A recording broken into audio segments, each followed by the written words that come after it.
Cafe Anyway. Hey, how's it going? Mike's Daily Podcast. I am here at Cafe Anyway, somewhere in Podcastro Valley where it's raining.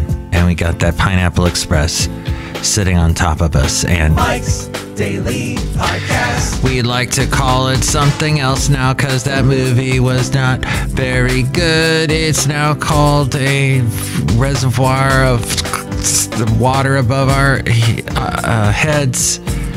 It's a transporting of liquids over our heads. It's an atmospheric river, actually, is what it is called. Mike's Daily Podcast. And we've probably heard that word too many times. And we all know, yes, we know, we got to be careful. Mike's Don't drive through Daily flooded intersections. Podcast. Turn around, don't drown. Yeah. Thank you. Say it over and over again. We finally get it, maybe.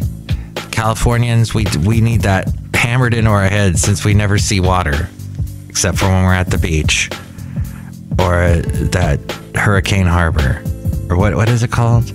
Discovery Bay, the place that Six Flags owns. That's a water park. It used to be Water World. Anyway, Cafe Anyway, we like water. So, did you know that Bing, which I tend to use, I've been using that for many years because they give you points. They have passed 100 million users now, and they are closing the gap to getting as many people that use Google. No one ever thought that would ever happen. Everybody made fun of them, saying things like, oh, it's Bing Crosby's search engine, and he's been gone for how many years? Ha ha ha. He played golf. But it's all because of ChatGPT, which I used a couple times last night. Was checking stuff out, and it can be a little annoying because it is trying to have a conversation with you. And if you just want a straight answer, a straight search, it's going to be annoying. But I guess it can do amazing things, which I have not yet tapped into. So, And here's today's podcast picture. the podcast picture will be of something of the Bay Area. How about that? Something recent. That's new for this podcast. I'm being facetious and joking because it's not new. I post pictures from the Bay Area. Like Hayward was the last podcast picture from episode 2571, the one called Squeezed. This is 2572, 2572. And that picture was from Hayward in the beautiful sunset, which now it is cloudy and rainy. And I guess I could post a picture of the dark, rainy skies above Podcastro Valley. The late great Basil the Boxer used to love to walk in the rain. And I liked walking him in the rain because we'd come out of the rain, I'd towel him off, and he'd be like clean, super clean. He'd smell nice too. It was interesting. So Google, which counts for more than 1 billion daily active users, apparently, that's a lot. Microsoft said the surge in new users exposed a demand that I guess Google was not taking care of.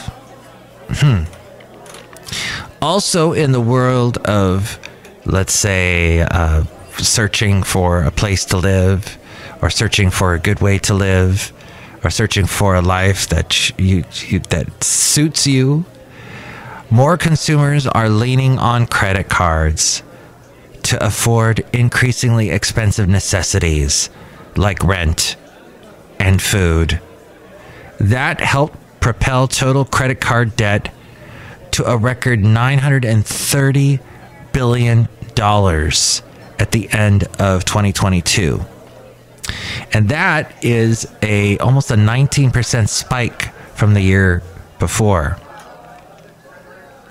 So the average balance rose.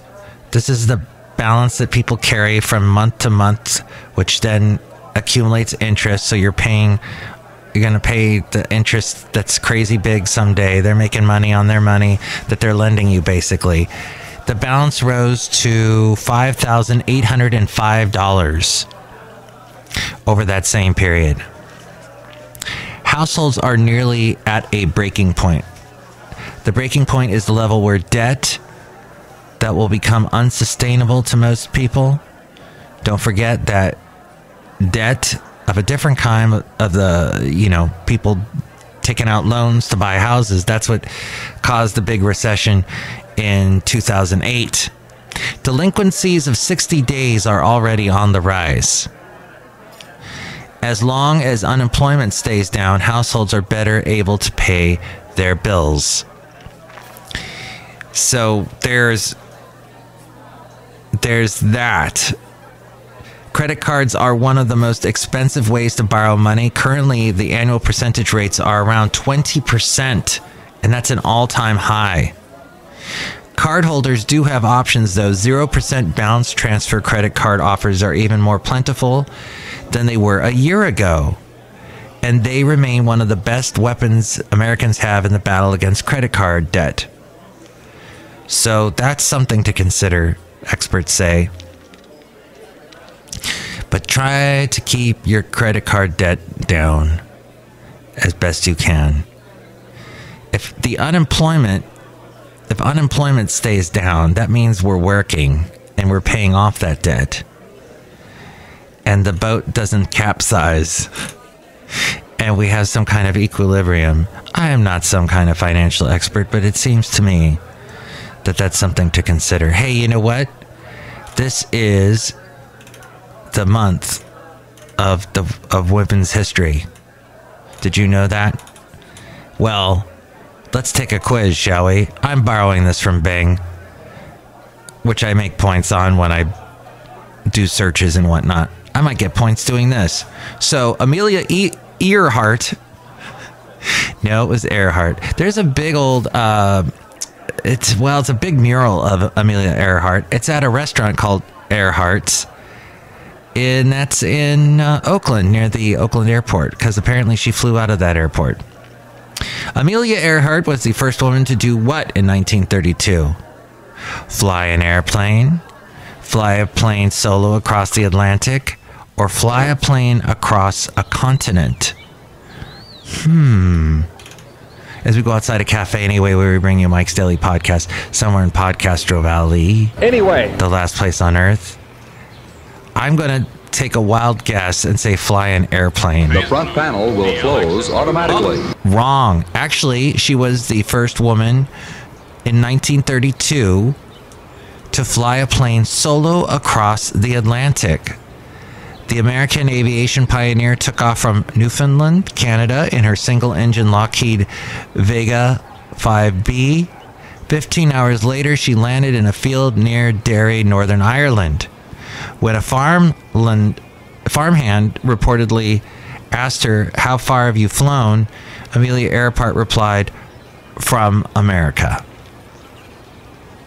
So another woman, Marie Curie won the Nobel Prize in Physics. And which other field? Was it chemistry, economics, or physiology of medicine? I'm going with chemistry. I got that one right. In 1903, the Polish-born French scientist was the first woman to win a Nobel Prize for her work on the discovery of radioactivity. That's right. Isn't there a movie about her that's out or came out last year or the year before? She won the chemistry prize in 1911 for discovering the radioactive elements polonium and radium, becoming the first person and only woman to win the Nobel Prize twice, and the only person to win the Nobel Prize in 2 different scientific fields. Her full name was Marie Solomia Skłodowska Curie, Polish and a naturalized French physicist and chemist. And finally, which country was the first to grant women the right to vote? New Zealand, Canada, or the UK? I'm leaning New Zealand, aren't you? Yes, in 1893, following some 20 years of activism by suffrage campaigners, New Zealand became the first nation in the world in which women had the right to vote, beating Canada and the US by 25 years. Dang. Who was the first woman in space? Was it Sally Ride? Yes. Or was it Svetlana Savitskaya or Valentina Tereshkova? I was wrong. It's not Sally Ride. It is Valentina Tereshkova, a Soviet cosmonaut. She was the first and youngest woman to have flown in space on June 16th of 1963 at the age of 26. She was launched in the aircraft, the Vostok 6, and orbited Earth 48 times, spending almost 3 days in space. She remains the only woman to have been on a solo space mission. Yes, but Sally Ride did go into space. And she holds a first, I think is the first American woman. The Rock and Roll Hall of Fame inducted its first female performer in 1987. Was it Whitney Houston, Etta James, or Aretha Franklin? I'm thinking it was Etta. No, it was Aretha. The Queen of Soul's hits like Respect and Natural Woman earned her a spot in the Hall of Fame and many other honors, including number 1 on Rolling Stone magazine's 100 Greatest Singers list. Then what actress has won more primetime Emmys than any performer in history? Mary Tyler Moore, Julia Louis-Dreyfus, or Cloris Leachman? I thought it was Cloris Leachman. No, Julia Louis-Dreyfus, Elaine. She's fed up with comic legend Cloris Leachman. Oh, wait, she's tied with comic legend Cloris Leachman. I think Cloris passed away. But she's tied with her for most acting Emmys, but has also won awards for co-producing. She co-produced Veep. Mary Tyler Moore, whose barrier-breaking 1970 sitcom co-starred Cloris Leachman, rounds out the top 3 all-time winners. Fantastic. Yes, Cloris Leachman was in that show Raising Hope. And she did that when she was a lot older. Yeah, she passed away in 2021. She did a remarkable job on that show later in life.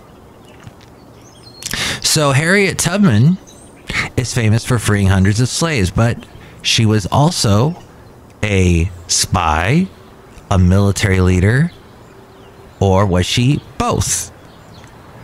I'm thinking she was both. Yes, the escaped slave known as Black Moses was a key figure in the Underground Railroad in the lead up to the Civil War.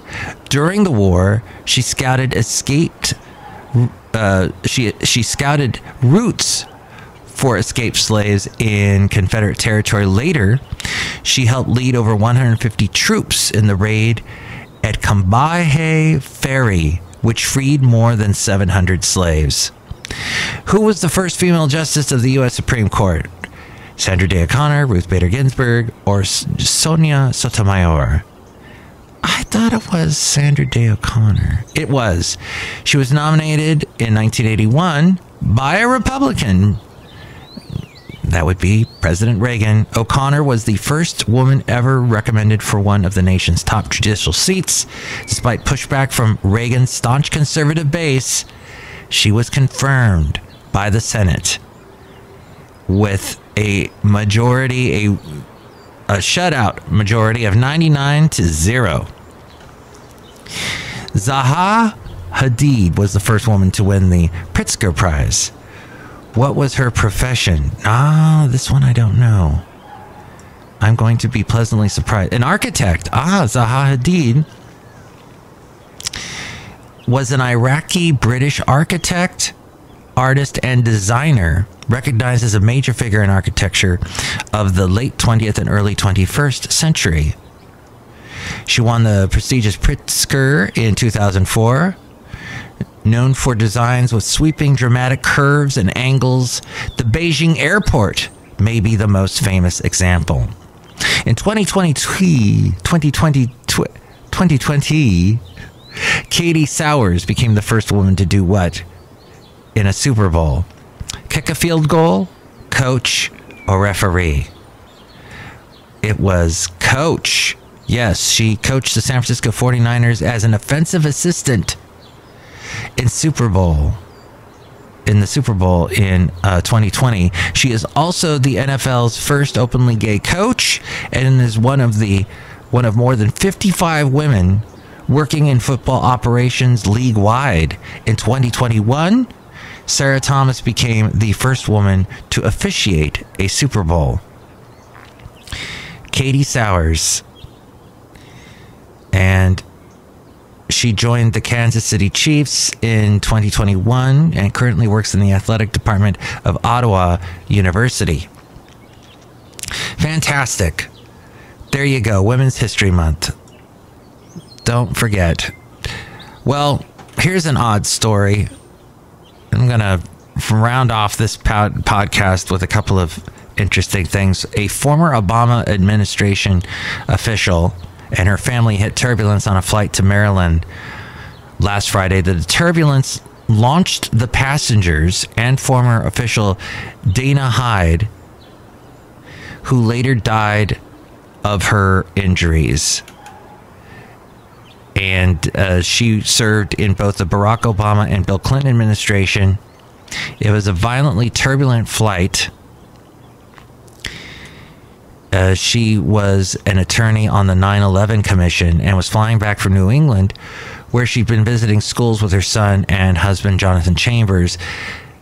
The company jet they were aboard hit severe turbulence, hurling the passengers on board and leaving Hyde with a blunt force trauma. The pilot was forced to divert its landing to Connecticut, where Hyde was pronounced dead at a Hartford airport. Chambers had sent an email to, this is Chambers, Jonathan Chambers was her husband, had sent an email to his colleagues at broadband company Connection after the crash, saying that the plane suddenly convulsed in a manner that violently threw the three of us. The NTSB has launched an investigation into the incident, noting that there was a reported trim issue, referring to the plane's ability to stay stable and level during the flight, and that equipment from the plane, like the cockpit voice recorder, were going to be analyzed. That's fascinating. So this is why we have to wear seatbelts on planes. It's a good idea to keep your seatbelt on, even though it's annoying when they have to remind you over and over again. And is it annoying when you get reminded over and over again to wear masks? We were talking recently about some study that said that masks don't work. That is bogus. This, according to The Insider. This last story that I also told you was from The Insider and MSN.com. A new review of mask studies is generating buzz about whether masks work to prevent COVID. The review doesn't draw any major conclusions, but people are using it to say mask mandates failed. Mask studies have become a Rorschach test that people use to validate pre-existing beliefs. How so? Well, masks are annoying, and they're also partisan, and they're passé. And do they even work to keep people healthy? A new review by the prestigious Cochrane Collaboration suggests they only perform so-so. The review caused a major media frenzy. Some of the researchers performing the review took this lackluster finding as a ringing indictment of COVID-era mask mandates. There is no evidence that they work, said Tom Jefferson, a University of Oxford tutor who co-authored the review. That's not strictly true. We have a lot of evidence about what masks can and can't do. And the review was taken wildly out of context. This new research roundup, which came out at the end of January, is the latest update to a 16-year-old Cochrane systematic review designed to assess whether physical interventions, including masking and hand washing, help limit the spread of respiratory viruses. Cochrane is one of medicine's rock star publications, designed only to evaluate the most up-to-date, well-designed trials and the ultimate goal of promoting better evidence-based decision-making in healthcare. But the researchers didn't actually draw firm conclusions about whether masks work or not. They said, we are uncertain whether wearing masks or N95, P2 respirators help to slow the spread of respiratory viruses, the results might change when further evidence becomes available. There were 15 years of different studies included in this mega review of 78 research papers. 6 pertained to COVID, but many more were about flu. Some covered masks, while others assessed the impact of hand washing and gargling on disease transmission. Perhaps more importantly, several mask studies included in the new review didn't require anyone to actually wear a mask. Rather, researchers just handed masks out to some people and not others to see if disease rates were better when masks were available. And they were. So there was also some important COVID-era mask studies that weren't included in this review because even though they were well designed, they weren't randomized, controlled trials, which some consider to be the gold standard in medicine and in studies. But these studies are also instructive. The 2 COVID-positive Missouri hairstylists who coiffed 139 clients all wore masks. No one got sick. Or the COVID outbreak aboard the USS Theodore Roosevelt, where the masked medical personnel suffered fewer cases, and many studies of large school districts across the U.S. from Georgia to Massachusetts show that where masks are worn, COVID case rates are consistently 30 to 40% lower. The real problem with masks is you. And, oh, by the way, high-quality masks have already been used for decades to help mitigate, but not entirely prevent the spread of high infectious pathogens, including measles and tuberculosis. We know masks and respirators can work well to prevent bad stuff from entering people's noses and mouths, whether the threat is a virus or smoke from a fire, coal dust, or mold spores. During the pandemic, lab workers at the Center for Disease Control and Prevention double-masked dummies with surgical and cloth masks and discovered the strategy reduced COVID transmission from one face to another by up to 96.4%.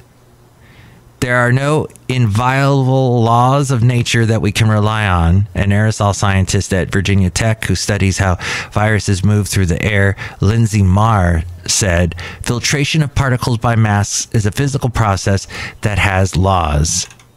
When worn diligently by individuals, masks can be good tools for blocking viruses. They're not a silver bullet. No one can wear the masks all the time. Healthcare workers take their masks off to eat in break rooms where COVID spreads from coworker to coworker. Friends and family gather for intimate events, including funerals and birthdays, where closeness is important. Hey, did you notice at the president's the speech that he gave, the State of the Union speech, like hardly anybody was wearing masks? One huge study included in the review looked at masks in a real-world setting. In villages across Bangladesh comprising more than 300,000 people, some wore masks and some didn't. The villages with the most diligent mask use saw a reduction in COVID by up to 12%. The study authors insist that's something to celebrate. We didn't get 100% of people wearing masks. We got 40%. One of the Bangladesh study authors previously told the website Insider, it wasn't everybody, and yet we were still able to measure an effect. So don't trust anybody with a simple assessment of masks.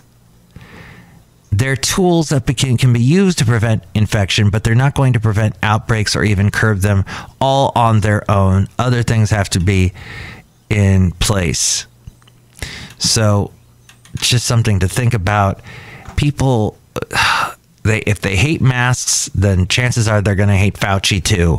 And that's a thing that they're just going to go off and tell you how much they hate Fauci. They're going to tell you that for about an hour and just dump all this information and data on you. And you're going to be like, oh, uncle, stop. Mercy. Hey, it's raining here at Podcastro Valley. I'm outside a cafe anyway under a big umbrella. Look who else is here under the umbrella with me. Hello, my commander, it's Madame Rootabega, and I love all this water coming out of the sky. Ooh, that's great. So I'm going to drink some rainwater right now.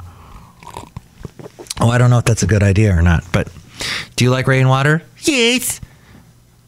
Do you like smart water? Yes. Do you like hot water? Oh, you're into cold water. Some people like hot water, and they won't even make tea with it. They just drink the hot water. That's crazy. Look who else is here. Hello there, Mike. This is Valentino, the president. And this is Bison Bentley. Do you know that? Mike, we was hoping that you would talk about the best one-hit wonders of the 90s. Yeah, 90s. Do you know that? Well, according to Reddit, which I don't go on, even though I was told, hey, Mike, when you mansplain things, no, I don't. I know someone who does. I work with someone who does. It's annoying. To me, what a mansplainer is, yes, they have to be a man, but then also, or maybe not, but they do have to interrupt you as you are saying that yes, I already know all this already, and they keep explaining to you. It's like, no, stop. But the best 90s. Oh, apparently on Reddit, there's a explain it to a 5-year-old. And so there's this whole thing where people explain complicated things like they're explaining it to a 5-year-old. So they simplify it and they dumb it down for the rest of us. Thank you for doing that. So here's some best one-hit wonders. Sex and Candy by Marcy Playground. Bittersweet Symphony by The Verve. No, he also had a song, that other one. 'Cause I'm another man with fire in my hands. That was kind of a hit. The Cotton Eye Joe. Yes. Wasn't that Rednecks that did that? Let's see. Then they don't really mention. Oh, Two Princes by Spin Doctors. Spin Doctors also had a hit with song, the one, Little Miss Can't Be Wrong. So that's not technically a one-hit wonder. Virtual Insanity by Jamiroquai. Well, yes, but you can't forget that Jamiroquai song that was in the movie Napoleon Dynamite. That was awesome. So technically he's not a one-hit wonder. Ice Ice Baby by Vanilla Ice. Yes, Vanilla Ice did try to have another hit, and I can't remember the song. But New Radicals, You Get What You Give. They had another one too. This is it. People, they have no concept. They go, that's a one-hit wonder. No, look it up. Look up the Billboard charts. There's 9 times out of 10 you're wrong when you say the most popular slang words in the United States, according to this map that was sent to me from dig.com, that's with 2 G's. These don't really, from gaming terms like poggers and nerf to Gen Z slang like simp, here's a variety of slang words that we found a home in American lexicon. Let's see. American states' most popular slang words. Among lovers and friends, cutie was the most popular and preferred shorthand in 9 states. The Zoomers' invaluable contribution to this discourse has been words like simp and on fleek, the latter a phrase that was created by Kayla Newman, aka Peaches Monroe. All right. There's, I guess, names for people that you care for. Bae, baby daddy, sweetie, cutie, boo, baby girl, dearest. And in California, it's wifey. Well, that pretty much wraps up today's show, because I think we've hit the bottom. But I would like to hope that you stay dry, and that, the bottom of wherever you live does not get full of water, because sometimes water seeps in these floody type atmospheric rivers situations, and that you tell people about this podcast so that others will listen to it, and that maybe I'll get more than one visitor to the podcast. If not, that's fine. If a podcaster podcasts and no one listens, is he still a podcaster? I don't know. It's like that tree falling in the woods thing. But thank you for listening. If you'd like to call in and answer any of those questions I kind of threw out there rhetorically, 510-228-4640. And with more ways to reach me, it's A-Frame. Mike's Daily Podcast is written and produced and performed by Mike Matthews. His podcast is super easy to find. Download or listen to his show and read his blog at mikesdailypodcast.com. Email Mike now at mikesdailypodcast@gmail.com. See you tomorrow. Bye!